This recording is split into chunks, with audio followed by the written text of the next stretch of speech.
You are welcome to my talk. My name is Andrii. I'm from Ukraine. And first of all, I would like to thank you, the Poland and Polish people, for amazing support of our country. I know that a lot of us donating and hosting some Ukrainian families, and I really appreciate this. Thank you very much for this. Okay, something about me. I am a software engineer in the Hazelcast core team. Also, I am a professor at the National Technical University of Ukraine, and the JAC leader, and the member of the couple of program committees of different conferences in Ukraine, and running our local conferences and meetups in Ukraine. So, what we will talking about today? We will talking about Raft protocol and how it could be implemented with Project Loom that should come in the preview version of Project Loom is JDK 19. When it will be officially available in what Java version, I don't know, maybe Java 20 or Java 21. We don't know this. So our agenda for today. We will discuss in a short what is Raft protocol and why we need them as a part of the consensus algorithm. Then we will discuss Raft protocol basics and how Project Loom could be used to implement the parts of this protocol and what benefits it could give us during this implementation. Also, we will see in code how we can rewrite some parts of the Project Raft using Loom threads, virtual threads, and of course, at the end, we will see demo how we could use, how the system works in general with virtual threads. Okay, let's start from our agenda. So, why consensus algorithm? Why we need them? And what is this? If you have the distributed cluster environment, you can consider the group of your computers to act as the one whole team. So this means that if you are doing one thing on one of the server, the same thing should be done on the another server. So let's count this as a part of the replication mechanism. And the most of this consensus algorithm are implemented via so-called replicated state machine. We will later see what is it and how it works. And the main goal of this replicated state machine that every node in the cluster execute the same commands, and these commands will be executed in the same order. So it's the main goal of the replicated state machine.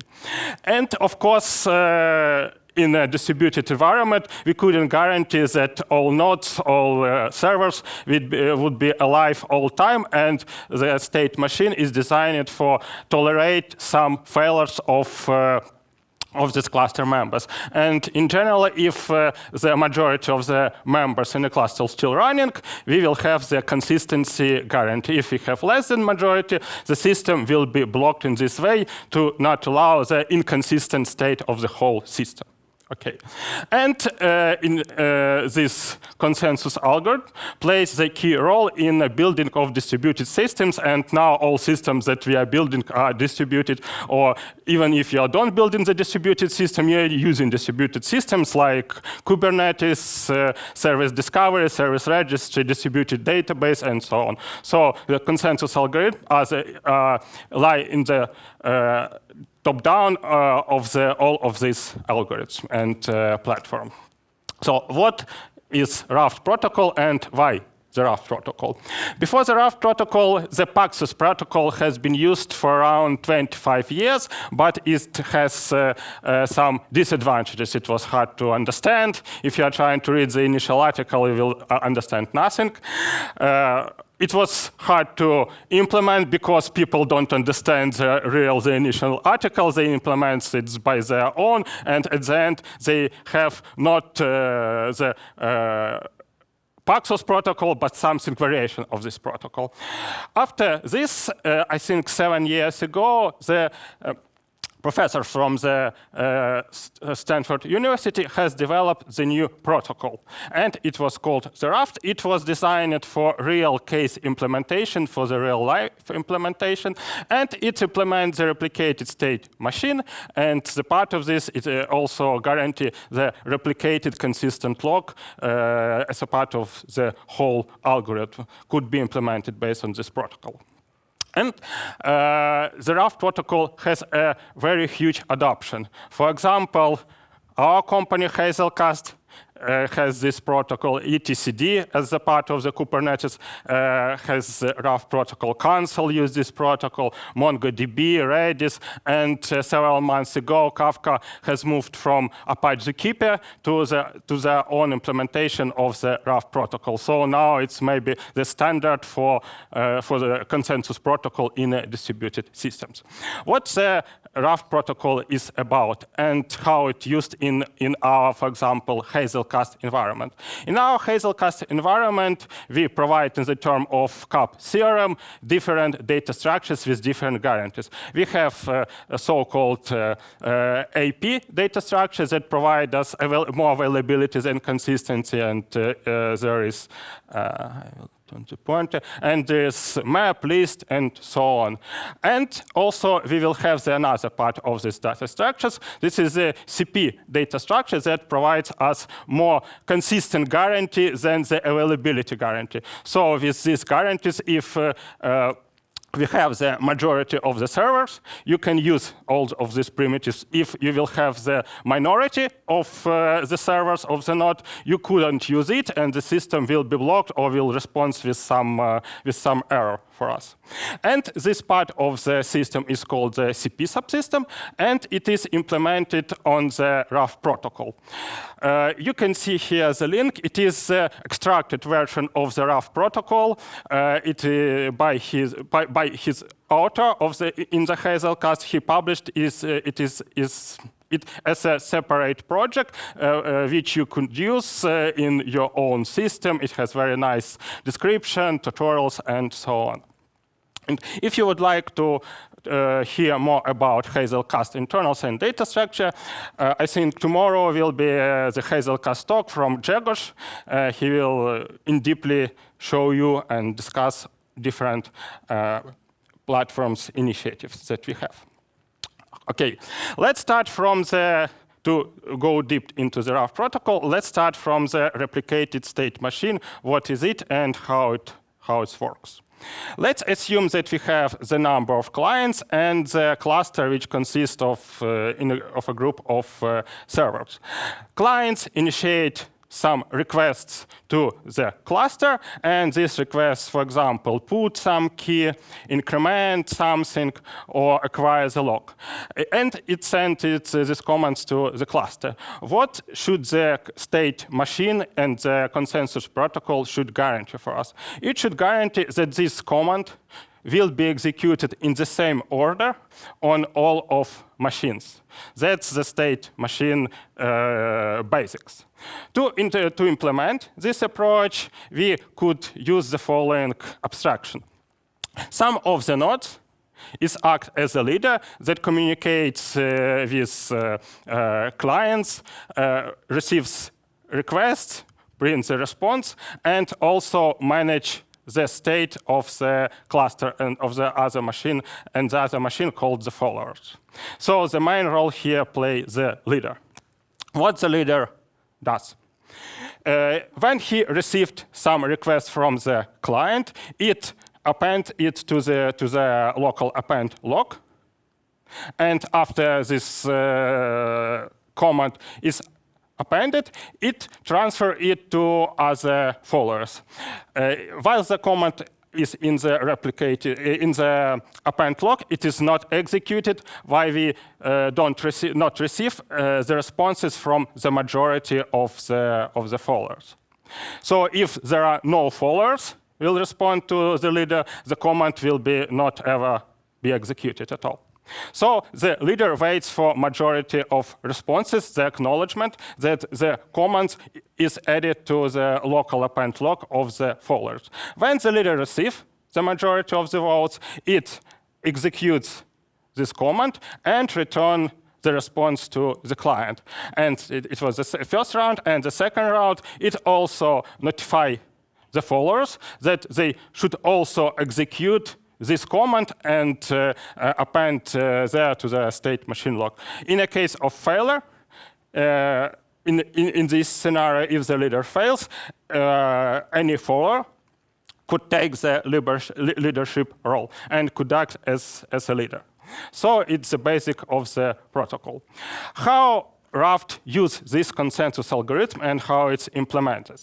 As you can see, we should have the leader. It is the main point which the client is communicated. So the first part of the Raft protocol is the leader election part. What should it do?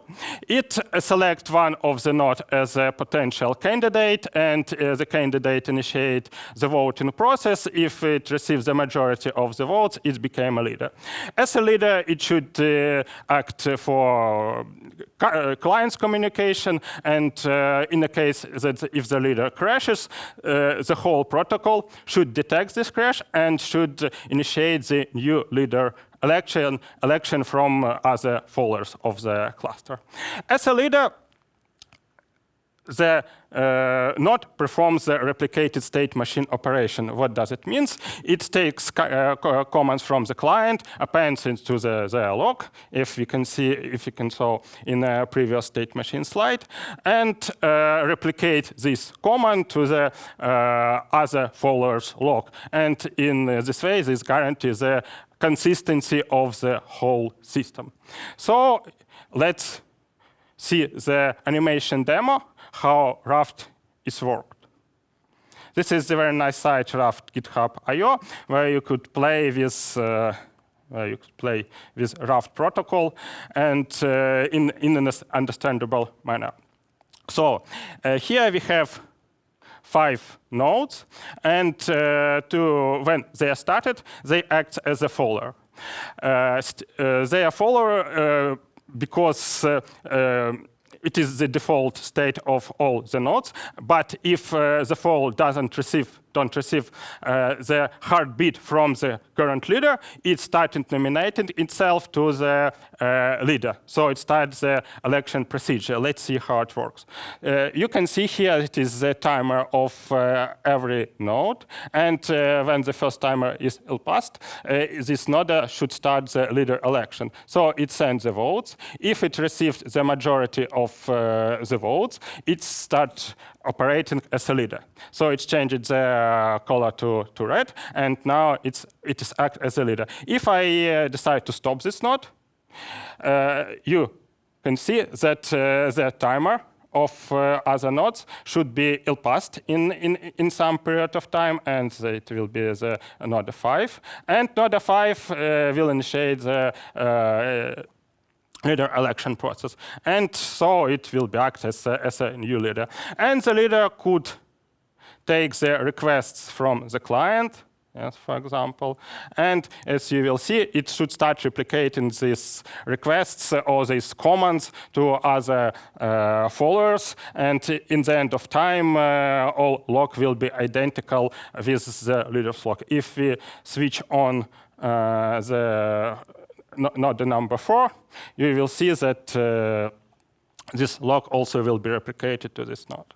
And these numbers show the term number. By term number, the old leader could distinguish the new leader. It is the more fundamental things of the Raft protocol. We will not touch it so deeply. So as you can see, we have here enough complex state transition scenario. A node should act as a follower. If it doesn't receive some heartbeats, it will switch to the candidate. As a candidate, it should initiate the voting process. If it wins the voting process, it will start operating as a leader. If we find the new leader, the leader should be transformed to the follower. If during the candidate, if the leader election, one candidate discovered the new leader, it should also step down and starting to act the follower. So you can see that here is pretty complex node-state transition. And in any given time, every node should be in a one state. As a leader, it should handle the client interaction. As a follower, it should respond to the leader request and should wait for the heartbeats from the leader. And as a candidate, it should initiate the leader election. That's all. And if you could imagine, the algorithm to implement this will have some complex characteristics. For example, the implementation will be very highly concurrent. So you can see the different messaging, one message interrupt another, messaging from heartbeats, messages from the clients, and so on. So we should use a highly concurrent environment. Here also will be a lot of threads interaction, how to communicate with each other, how start the leader election process, how to stop the leader election process, how to switch from one state to another state, and simultaneously to respond to the client responses. Also, we'll have a lot of blocking calls because we are using network, and every heartbeat and every append request and every leader election request could be potentially block our threads. And we will also use different retries for different operations, and maybe the most easy thing to implement the retries will be a while loop with thread sleep. As this is the whole characteristics of the Raft protocol. And how is it possible to implement it in the current version of Java? Yes, of course, we could implement it with any concurrent primitives that we have. Also, we could implement it with reactive frameworks. So it is not the problem, but maybe we could do better with Java and with the upcoming Project Loom. So why Project Loom? How it can help us with Raft protocol implementation. First of all, Project Loom introduced so-called virtual or green threads. What does it mean, what this thread is doing? In a traditional way, when we start the threads, it initiates the native threads. It also starts the native threads. So our Java thread is the same as the operating system threads. The Project Loom is decouple this connection between platform threads and Java threads. So now we will have some pool of carrier threads. They called platform or native threads. And when we start the virtual threads, it doesn't start the platform or native threads. It starts the virtual threads. Here is the virtual threads. When the virtual thread receives some task to execute, it's going to some carrier threads and start executing the task on the real operating system threads, which calls the CPU and so on. And if another task is started, it will use another carrier threads and so on. What is the benefit of this? The benefit is the next. If some virtual threads will be blocked by any blocking operation, for example, network, sleep, logs, it doesn't block the carrier or platform thread. In a case of blocking, the virtual thread release the carrier thread and return to the waiting state of the virtual thread. Yeah. And the carrier thread will be available for another virtual thread. So if the virtual thread is blocking, it releases the platform thread, and another one virtual thread could use the native thread with the new task. So the characteristics of the Project Loom approach and the virtual threads approaches, it should be used if you have a lot of blocking operation when you are using your concurrency. If you are using some extremely high CPU calculation, the virtual thread will be not benefit from you, because in this case, the virtual thread will block the carrier thread, and it will be the same behavior, maybe even worse than if you use traditional Java thread. So it will be only used for very often blocking operation. And also, Project Loom provides so-called structured concurrency. We will come back to this definition a little bit later during the implementation. And also, Project Loom encourages us to use the imperative style of programming. So nothing to do with callbacks, asynchronous, and functional programming. So we could continue to write our code in a traditional imperative style of programming. So it seems if you just before it was the talk of Kotlin, so it could be look like the Kotlin coroutines in some way. And how we could use this Project Loom. And now what parts of the Project Loom we could use to implement the Raft protocol. First of all, we'll start from the RPC for communication between nodes, then look for how the state transition could be implemented, then the leader election, heartbeats replication, and so on. For the RPC, for remote procedure call, I have decided to use the Spring Boot because it is. I would like to show you that the Spring Boot already not friendly enough, but could be used with virtual threads. For this reason, the Tomcat should be patched by changing the executor service provider from the traditional to the virtual threads provider, and by patching the Tomcat server, every servlet calls will run in a new virtual thread. This code of patching the Tomcat has born from this article, and it works. So let's see how it works. We will start our, this is our basic servlet with the endpoint. And what we are doing, we are, for processing the GET request, we are getting the current thread information that's sleep for 1 second, and then getting the thread information and return it to the console. Okay, let's see what it will return. In a traditional servlet approach, it will return us the information about some thread from the Tomcat thread pool. And what will be with Project Loom? With Project Loom, it returns a slightly different thing.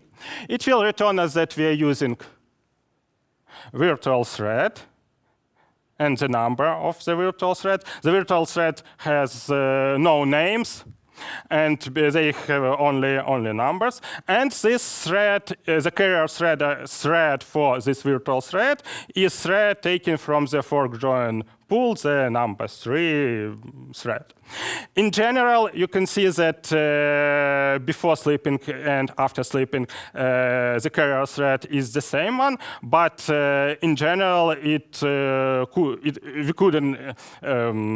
shouldn't be the same. So it could be the differ, because virtual thread will be scheduled for any available thread from the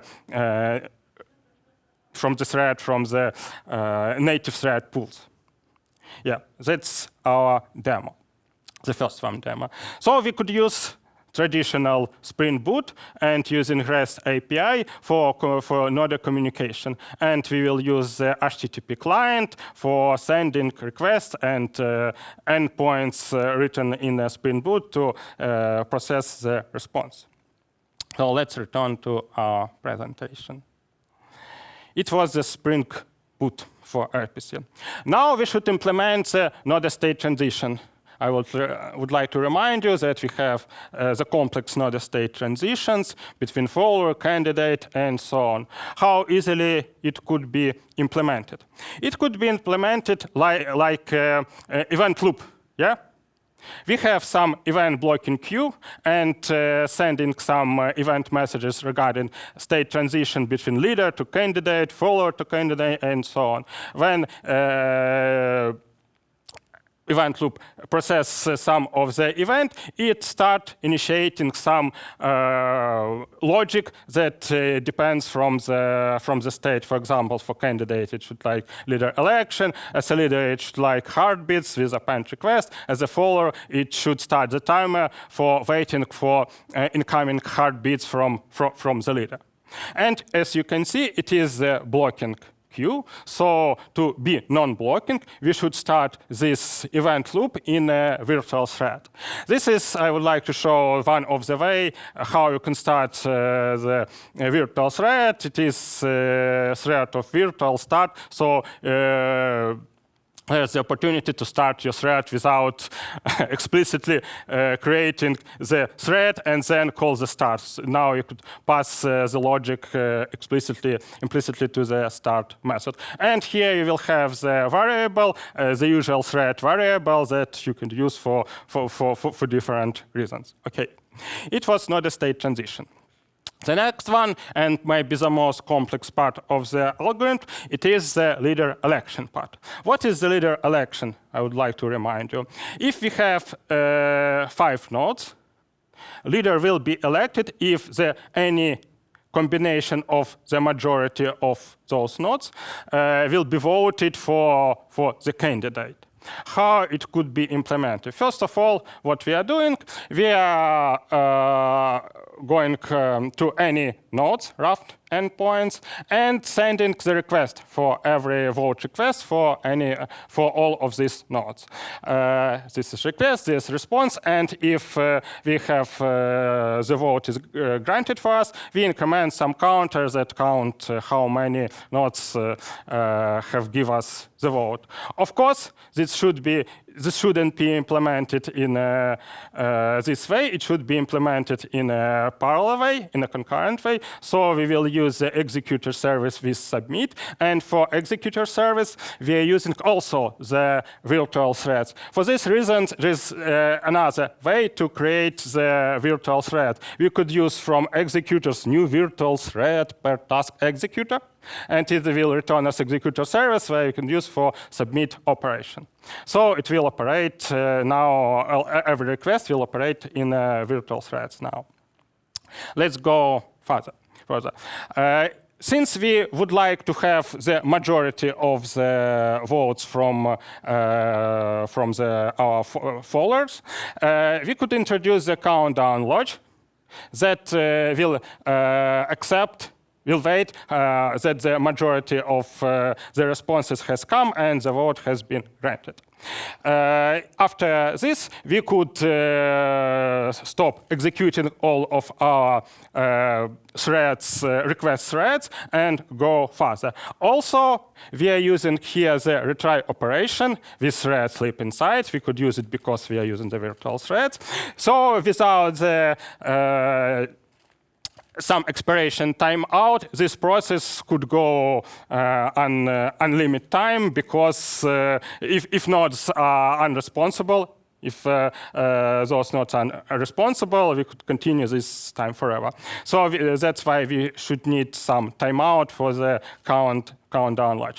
And if the timeout has been finished, or if we have the majority of the votes, nodes has been responded, we could stop all these virtual threads by calling executor service shutdown now. And it will stop all our voting request threads.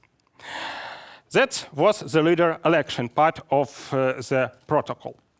The next part is heartbeat and replication. Heartbeats and replication has the same pattern as the voting phase. So it also uses the executor service, where sends the append or heartbeat request to all endpoints, and when receives the response, process in some way those response. But the key difference from this from the previous leader election mechanism, that heartbeats is designed as a periodically event. So we should use some thread scheduler to run these heartbeats periodically. And here we could also use virtual threads for this, and thread of virtual provide us a factory of virtual threads that which you can pass to a single thread scheduled executor. And every request will be executed for leader append heartbeat task will be executed in the virtual thread either. So it was the part of the heartbeat system. Now let's move into the maybe last part before the demo. And this part will show us that, as I said before, we have different transition between states. And this transition could happen in any time. For example, for candidate, maybe it starts the voting process, but at the same time, it discovers that we already have a leader. And in this situation, we should stop the leader election process. So at any time, the node, candidate node, should cancel the election threads and step down to the follower thread. The same one is with the leader. Leader, if the leader discover the leader, the more modern leader, the new leader, it should cancel the heartbeat threads and step back to the follower thread. So we need some mechanism where we could stop by calling one command, a couple, and the group of threads. And for this help is the structured concurrency comes. What is the structured concurrency? If we have some hierarchy of the threads, for example, thread 1 and thread 2, thread 3, thread 4, running in the scope of thread 1, and we would like to stop these all threads, we can call the stop of thread 1, and it will stop all other threads. The same one will be if we would like to stop some internal threads. We could stop, for example, call the shutdown thread 4, and it will stop the thread 5, and it will not stop the all other running threads. And it is implemented via structured concurrency. It is still on the development process in the Loom. It will have some API, but this API it is not ready yet. But the idea is the current that structured concurrency could help us with failures. For example, if thread 5 is failure, what should do other threads? Should they continue to executing, or should they be also stopped or cancelled? And this API will provide us the logic how we could specify the thread 2 or thread 3 behavior in the case of failure. Also, it provides a mechanism for hierarchical cancellation and a mechanism for deadlines. For example, we could create a thread group with deadline, and if this thread group will not finish before this deadline, all threads should be automatically be closed or cancelled. And we could use the part of this approach in our Raft implementation, and I will show the example for you, how it could be used not as a part of the Raft protocol, but as a part of thread cancellation mechanism. So what we have here some root executor service, yeah, and here I even use normal threads, not virtual threads, but you could see that I wrap my executor service in a try-cage block. It is a new construction. No, not try-cage block is a new construction, but it is new for executor service. So now executor service provides a cancel operation. That will be called at the end automatically of the try-cage block. And also, this try-cage block is used to group threads in one group. And if in this way, if I cancel the root thread, it will be also cancel all other internal task thread. And what I'm doing here, I'm calling the internal task, then sleep some time, and then shut down the root thread. And what I'm doing in the internal task, I create another executor service. And here I start some tasks that print me some numbers. And I will comment this for a moment. And if I printed them in a while loop. So if I cancel the root task, all these internal threads should be also canceled. Let's see how it works. I'll increase the size. So you could see that after 10 seconds, after shutdown is called, all printing should be stopped. And the same I could use if I pass the root thread executor inside some of internal thread and call it inside the internal thread. It will also cancel all thread hierarchy. And now you can see how it works. So it internal shutdown, and the printing has stopped. And after this, in 7 seconds, will appear this shutdown call for all threads. If I remove this try cage block,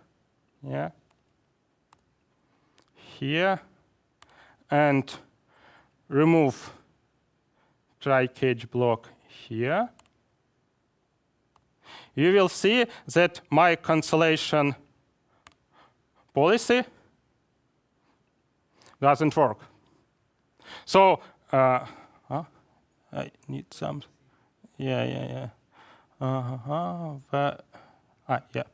Just.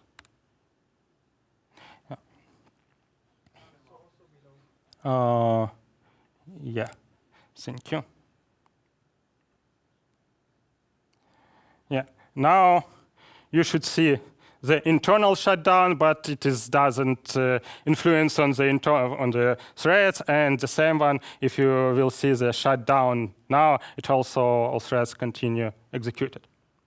So the Project Loom provides some thread cancellation mechanism via try-catch block, and it is not related directly with virtual threads. It's related with all kinds of the threads.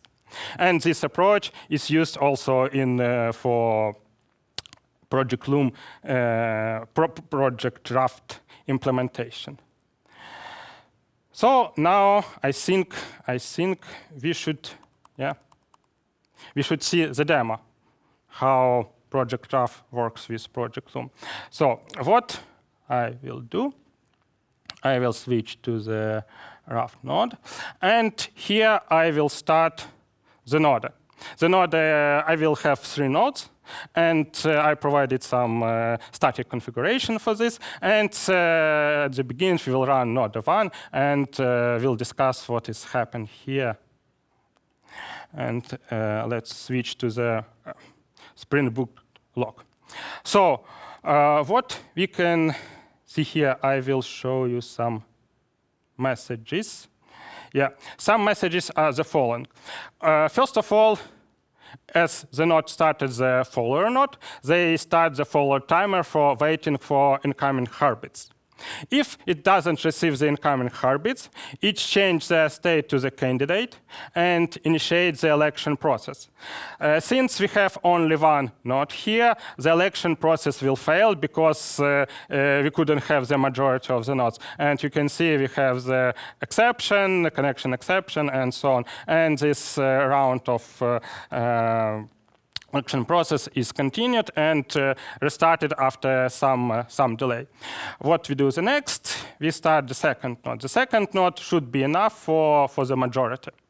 And you will see that in some point, one of 2 nodes should win the election. And you'll see this by changing the output from the log. Now you could see that now previously we had vote requests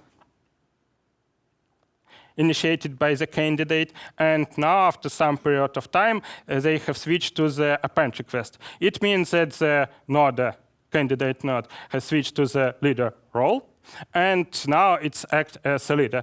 These two nodes are enough for operating the Raft protocol. Let's try to add some message or some command to the Raft protocol. So we have the leader on the node 1. So we should use this node to send the request. Here's some curl API, and if I ask the current log of the leader, it should be empty. If I ask the current log of the second node, it should be also empty. But now I will add some new message. Here it is. And here add, for example, 1. And here's the log of the leader. Let's add some new message, additional new message. And if we try to get the log of the node number 2, we could see that the log is the same that the leader node. So what we could do the next, we could start the third node. And after some period of time, the third node should have the same log as the leader and the first follower log. Yeah, I think it should be started. And let's change the port. Yeah, and you could see that we have the same log for the third node. So what we could do the next, we will stop the leader and looking how to the revoting process is executed. It is our, this is our leader. And if we stop it, in some point of time, one of the followers realize that they doesn't receive the heartbeats and initiate the election. And you could see that this node has won the election and change this role to its role to the leader role. In some way, it should be here. Okay. Now, this node will produce the append requests. So it will be the node number 3. And if I try to add something to the node number 3, node number 3, it will be the message 3. Yeah, you could see that the term is changed. The term is the mechanism that the property that defines that the leader has been changed between the different elections. And now this term is number 6. And if I go to the node number 2, and try to get the log, you could see that is the identical with is the leader log. And if I run the first node, you will see that the log will be replicated, the leader's log will be replicated to the node number 1. Okay, I think we could try this. Possibly we couldn't see the whole log because the log replication is an iterative process. But in the end eventually, this log will be the same. So that's a Raft protocol short demo and how it could be implemented with Project Loom. Talking about Hazelcast, how theoretically we could use Project Loom in our Hazelcast product. For example, by default, when the Hazelcast node is started, it has around 80 threads. If it is a separate dedicated server, it is not much. But if Hazelcast is running as a part in an embedded mode as a part of another application, I think its number should be decreased in some way by using virtual threads. Also, as a Hazelcast implemented on core Java, we don't use any reactive libraries, and to implement all asynchronic logic, we should use completable future with the complexity and so on. And you could today you could listen to Grzegorz talk.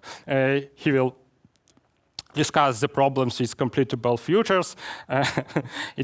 Should be very funny talk. Okay, and also we have some operational thread pools with limited number of threads that should run some operational task. And if the thread from this pool will be blocked, it could block the whole operational thread task. For example, yesterday I have got comment from my pull request that I am calling some network operation inside this pull task, and this potentially could block the operational thread pool. If you use virtual threads for this, it will be no problems. And the last thing, the cancellation in our distributed system is quite complex, and we should provide some distributed cancellation mechanism. So I think in some way, in some point of time, we could use Project Loom to re-implement some things, but currently we couldn't do this because we only have the preview version of the Project Loom. Okay. It was my last slide, and now let's switch to questions if there are any. So I will. Should I? We are in a room. Okay. Does reactive programming still make sense if the Project Loom with imperative style of programming will come? Nice question. It is the usual question regarding Project Loom vs Project Reactor, and I will provide you a session. We will have with my colleague from Ukraine a separate session, Project Loom vs reactive programming. And what is our statement? Our statement is for the simple task.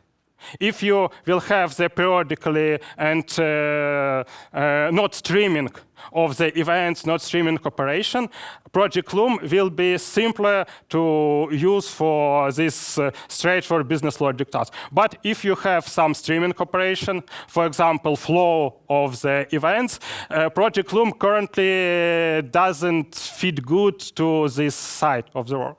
And if you have this complex task, don't switch to the reactive library, to the Project Loom. If you have a bunch of completable future, or you are using your reactive library only for reactive web calls, HTTP calls, you could switch from reactive library to the Project Loom. This is the answer, the current answer.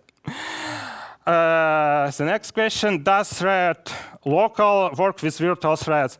Yes, it is the additional Java enhancement proposal that should discuss the problem how to operate with thread locals with Loom.